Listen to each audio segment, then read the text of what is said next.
What's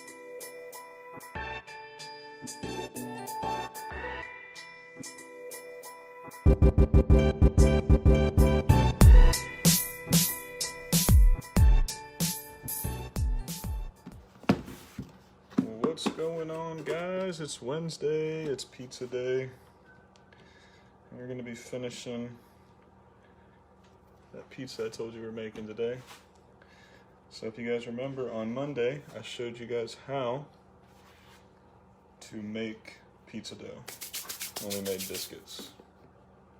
So we're getting our hands all floured so we don't stick to the dough. We are getting our rolling pin nice and floured. What's going on, Sally? We're doing that pizza that I talked about last week, or I'm sorry, that I talked about Monday, and then we made that dough on Monday. Thank you. All right. So we got our pizza dough nice and floured. So I told you the other day when we were doing those biscuits, you always want to do like a quarter turn. That way each side is getting pretty good connection with that pin. All right, this doesn't have to be perfect because this is actually going to go in my cast iron pan by a pizza stone.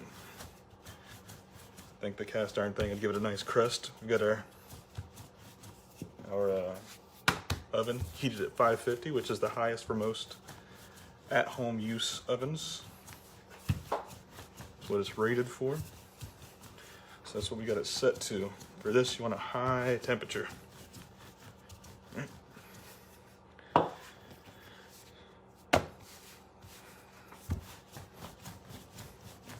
So I'll show you a couple different ways. This is the way, when I do pizza, that I feel most comfortable doing. Some people will take and pull it. They'll come and they'll make an actual crust, or I'm sorry, the edge, and they'll pull and they'll twist. That way is comfortable for you. You can do it that way. I am not going to toss or flip this dough. I am no pizza master by any stretch of the imagination. Just a guy that likes making it and eating it. So you can do it that way. You can sit here and stretch it out, but if you've noticed, it's very thin in the middle. Here, you guys didn't see it, but I threw it up in the air. All right, boom. All right. So you guys saw a little sweet trick there. All right.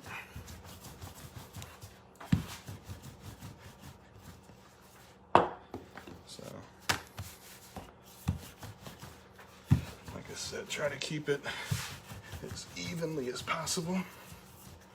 So like I said, you can also stretch it this way as well. Like I said, if you're not paying attention, or you got big hands like I do, it's kind of hard to get in those parts you need to get into. Right. So just go over it just one or two more times. Just try to make sure everything is even. Doesn't have to be perfect. Like I said, it's fucking pizza. You know?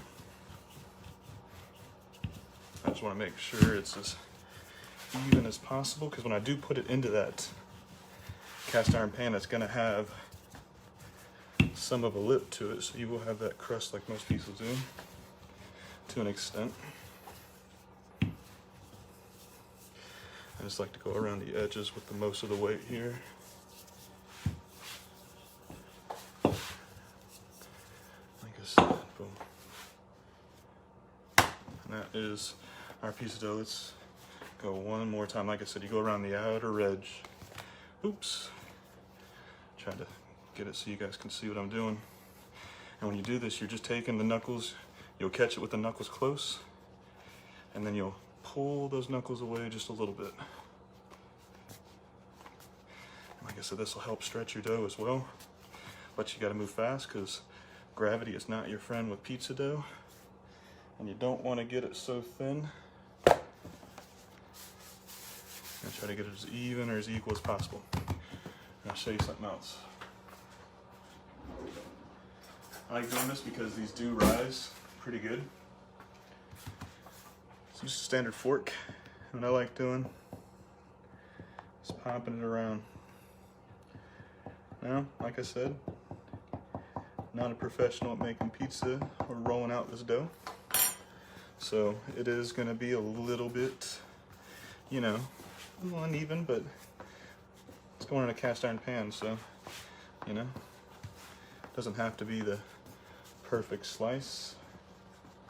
Like I said, I did this pizza dough on Monday. I like letting it go, you know, 3 days in the fridge. It gets a very almost beer-like smell, and in my opinion, I think it makes a lighter, more airy dough. Right? So this next part is the most dangerous part, because you are messing with something that is extremely hot. Actually, before we do that portion, we'll let that heat up just a little bit more. Let's come over to this area right here. Sorry, I don't mean to keep moving you guys around, but I don't want to have to move that dough unless I absolutely have to.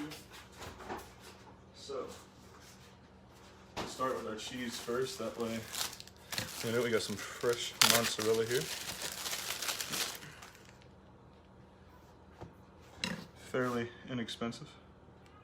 All right, so we're just gonna cut some rings off. You wanna go, say, about no thicker than that, because you want it to melt, and this has got a very low smoke point, low heat point, low melt point, whatever you want to call it. So it'll melt pretty good, but you want it to kind of caramelize on top. You don't want to, you know, to cook all the way on the top and then nothing cook on the bottom. So we'll slice that. Like I said, we were making meatball pizza. So with those same meatballs that we made on Sunday, I believe it was, is the same meatballs we're going to use here. The sauce is already heated up, and so are the meatballs. So we'll take them out. Obviously, you wouldn't go and take an entire meatball and throw it on there.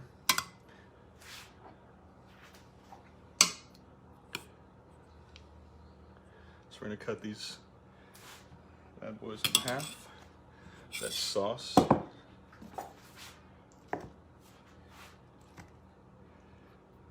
Is the same sauce that we will use for our pizza. But some of you guys asked me why I used bread in my meatball. Right?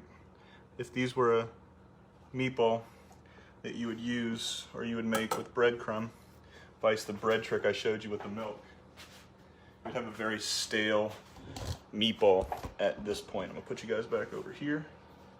We'll bring our stuff over here. We'd have a very stale and tough meatball. We wouldn't have the meatball I just showed you. So I bake my dough twice, right? Just for the simple fact that, you know, most pizza ovens get anywhere from 600 to 700 degrees, and most ovens that you have at home don't, sorry, don't get that high. So, like I said, this is the most dangerous part. So this is that cast iron pan, that's smoke point, right? Shit ton of oil in there. Well, not a shit ton, just enough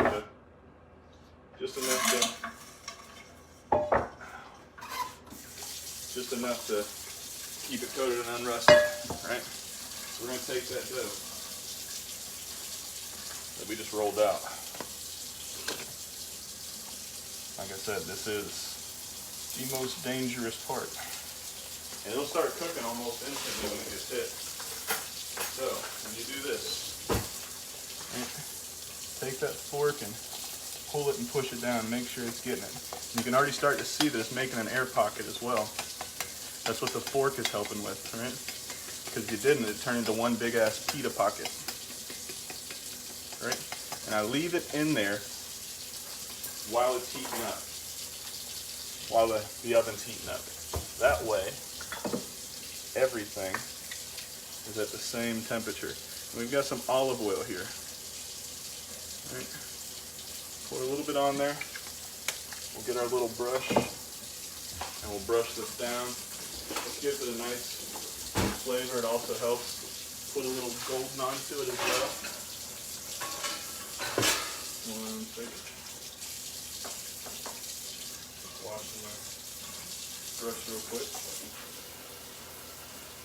And we'll just smear that all around. If you don't have olive oil, you can use regular canola or vegetable. I feel like this one works quite well because it is an Italian food. And I like getting it on that top of that crust there. I'll show you something else we do. I actually close that so it doesn't kill our temperature. I like doing as well with the pizza dough is I like a little bit of salt and a little bit of pepper on there, as well as some oregano. Not much because the sauce is already there, but helps bring everything together. Salt and pepper is used correctly, it enhances everything we're eating.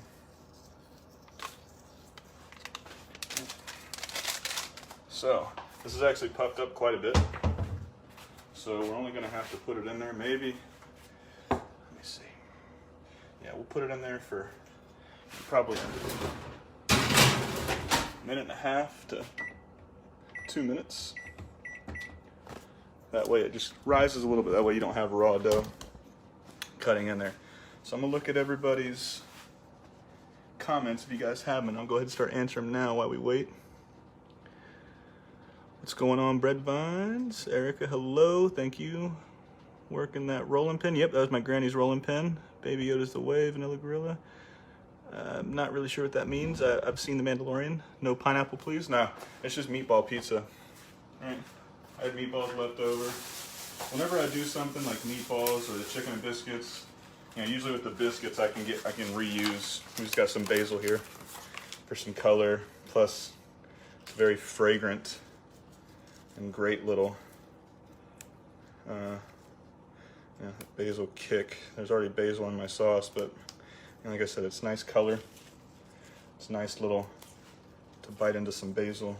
You know, when I think of Italian food, it's generally a red sauce of some sort, mozzarella or Parmesan cheese. Basil is always at the forefront, in my opinion.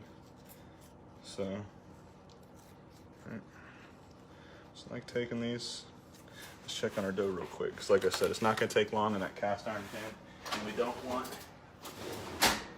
to cook it all and then put everything on here and then not be able to finish it, right? So what we'll do, so I'll break out this cast iron pan and I'll put it right on top of my cutting board so you guys can see how we go about doing this. Like I said, this is the most dangerous part if you choose to do it in the cast iron pan. So please, please, please be careful. If you're doing pizza night with your kids, which I like to do when mine's here, like we'll do a pizza or something like that, we'll make one. I always take care of this part because I don't want him to get burnt or hurt. All right, so you should have quite a bit of firmness there. I know it's not cooked all the way, but with that oil we put on there, I want to move it back and forth just so it gets up and down. We'll probably drizzle it again one more time. All right. Then we'll take that sauce, that red sauce that we braised our meatballs in, right? Like I said, you can always add, let me get a ladle, you can always add. It's damn near impossible to take away once you add. So your best bet is to add a little as you go. On my pizzas, I like a little bit less sauce than most people.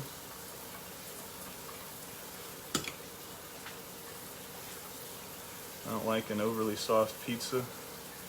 I like just enough. Actually get rid of some of that. And I don't like saucing it all the way on the top, like all the way to the front. It's okay to get a little bit here and there. And then we can take our a rag and get that little bit off there. And we take that mozzarella.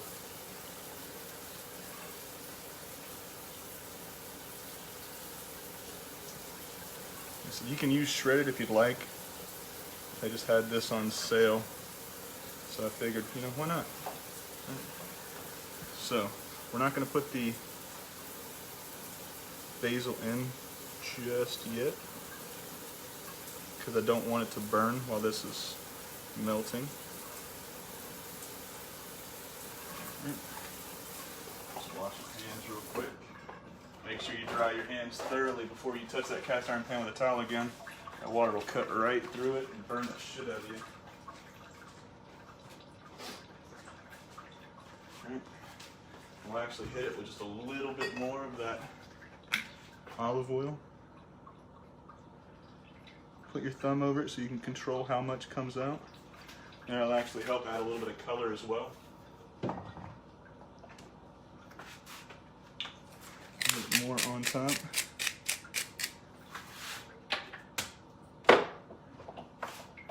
Just a little bit of salt, not much, because like I said, all this sauce, all of the meatballs, everything on here is seasoned accordingly.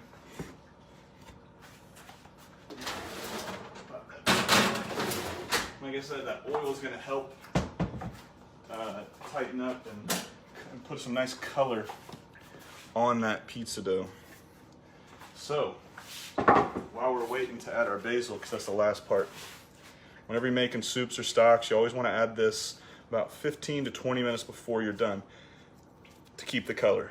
Now you can do, if I'm doing something long portion or long time, as far as cook, like my red sauce I usually cook for a couple hours, I like taking the stems of the basil, taking all the leaves off, and then wrapping the leaves of the basil in, you know, a very, very, I don't want to say very damp paper towel, but damp enough to know that there's a little bit of water to it. And then I put those into a plastic Ziploc baggie, and then I store them in the fridge. And that's how they stay very fresh and, you know, unwilted, because basil is very temperamental, has a tendency to wilt really, as I drop a spoon, has a tendency to drop and wilt quite easily in hot temperatures. So that's what I like to do. So if I'm cooking my sauce, I like taking the basil stems and throwing those in there. All right, so let's check on our pizza real quick. And the cast iron pan's also something you can bring, you know, along to the camp yard with you, as well, or to the campgrounds with you, because cast iron pans are fantastic tools. You can drop them right in the fire and cook that way, or if you have a grill grate or a spit that you can put over the fire, and then you can set it right there, and that's how you get your heat on a campfire. All right, it's called campfire cooking. So you can do it that way, and you don't have to worry about having something to cook on, because you can cook anything in these cast iron pans. It sounds like I'm a shill for cast iron, which I kind of am. Nobody's paying me to say how great they are. Once you own one and you know how to use it correctly, most people start getting turned around to them. So, whenever you're doing stuff, very rarely are kitchens at home, very rarely are they, you know, set correctly when it comes to ovens or stoves. You know, so you always want to readjust and adjust and move your cookie sheets, your pots, your pans when they're inside an oven around, so that way everything's getting colored correctly. Like I said, this is just a waiting game now, so a lot of you guys will probably jump off because it's going to get to that boring stage of where we got to hurry up and wait. If you're a military member, you know exactly what I'm talking about. So let's see, it looks like there's some more comments here, so let's see that. Let's see, so what's going on, Tim? Yes, I'm working on the shirts right now. My guy Denny put me on to somebody that's doing shirts, because the other people have not returned any of my phone calls. Just waiting to see how much it's going to cost, because I don't want to charge you guys too much more if I can possibly help it. I want to keep it around that price point if I can. It's just going to depend on the price from him, so I just got to reach out to him. yeah, I actually want to put a pizza oven in my backyard. Obviously not here because I don't think we intend on staying in this house. We want to eventually build our own house on some land. So a pizza oven is for sure something that I would love to have, especially in the back. I think it's great for having people over, entertaining. You know, it's a nice centerpiece, not centerpiece because it's outside, but it'd be a nice piece to have. Thanks, man. I appreciate that. Good food, yes, always, always, always, always. Someone describe it as moist. Yeah, I was trying to stay away from the word moist because some people use it too frequently to enrage other people, like when they use the word savage when it doesn't need to be used, you know, used improperly or used too much like most people do. If you know, you know. So, what's everybody cooking tonight? What are you guys making? So, you can start to see that cheese is starting to melt. When that melts, it's going to put off quite a bit of that excess liquid. So I like to get it off onto the pan because it's going to hit that pan quite nice. It's actually going to get it off the pizza, that way the pizza's cooking and not steaming. Right. Pop that back in there. And at this stage is my favorite part. This is where we're actually going to turn this oven on. We're going to put that broiler on. So the difference between the broiler and the oven is generally all around encasing, and that's where you're getting your heat from, on a consistent square or more of a rectangle loop like this one is. When you got the broiler on, it's just the top heating element, and it's going to put all that pressure, all that 550 onto the top of that. It's going to sizzle up real nice. It's going to add some really nice color to that cheese. The only downside is it goes outstanding to fucked up like that. So always make sure you're standing next to your oven when you got the broiler on, you know. Never ever ever walk away when you got something on the stove. But more importantly, don't ever walk away. Gotta take a pause for the cause, get some water. Gotta stay hydrated.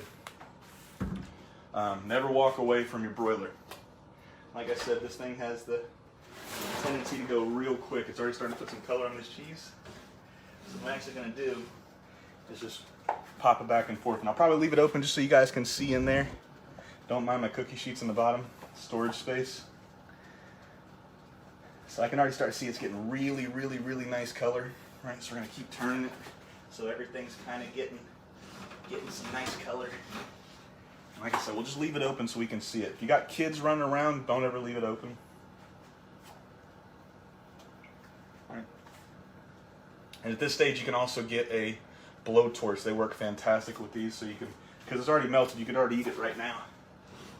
You know, just to put some color on it. Get some of that excess liquid and that comes off. Like I said, those meatballs are moist and delicious and outstanding. If you have some dry meatballs, try what I showed you guys on Sunday.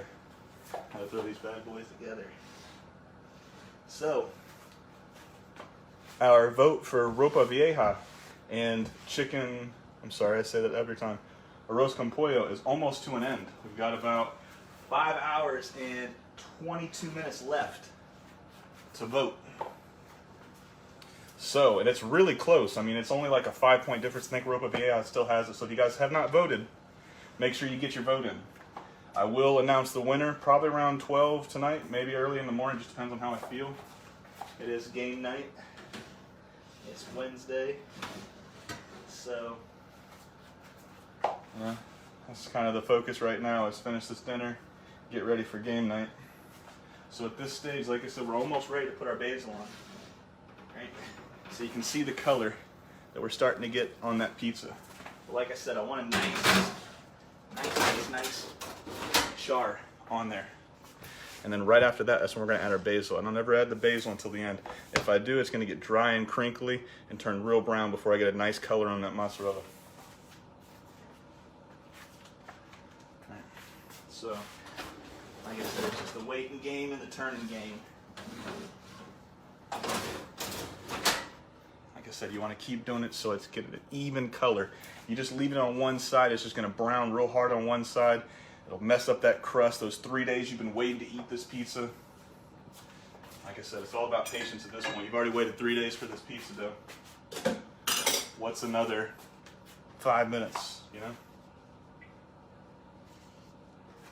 That's it. Keep turning this back. You don't want it to get too dark. It's almost there. Looking beautiful. We'll get one thing out of the oven, throw it out of the fridge, and then we'll take this out. Got our shaved Parmesan so we can look extra fancy and bougie.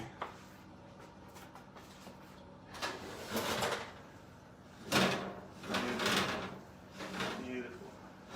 It's almost there. That's the color right here that you're looking for. The nice brown and char on there. Almost there. Almost there. We got our shaved Parmesan here that we'll finish it with. We got our basil. Maybe drizzle a little bit more olive oil on top, you know?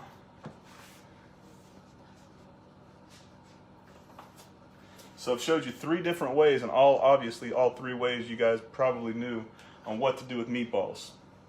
At least these Italian-style meatballs. Right? I showed you spaghetti and meatballs.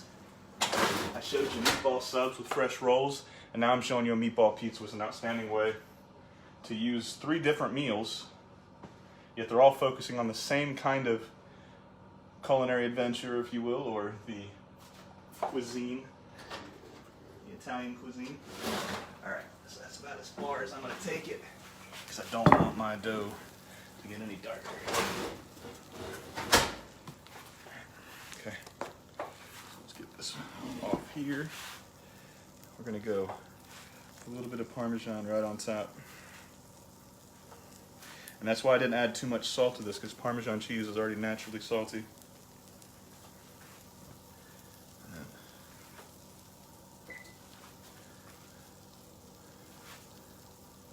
So I turned off that broiler.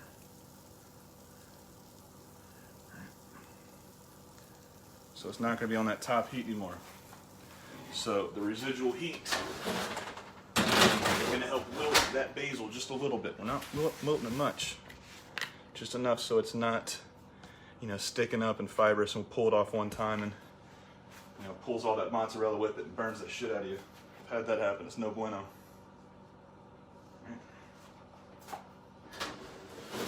Just enough. Almost there. Almost done. Boom. Obviously, if you guys don't like basil, you can omit it from the recipe. I think it goes quite nice. Just get a little bit of that crust. Boom. And that, my friends, this cast iron meatball pizza, which comes to an end of our meatball week. Like I said, 3 dishes you guys have gotten with this meatball. Hopefully you guys will give it a shot and try it out. So like I said just a few minutes ago, please, if you have not voted, please, please, please, please, please go there and vote either Ropa Vieja or Arroz con Pollo, whichever one you would like me to see make on Friday.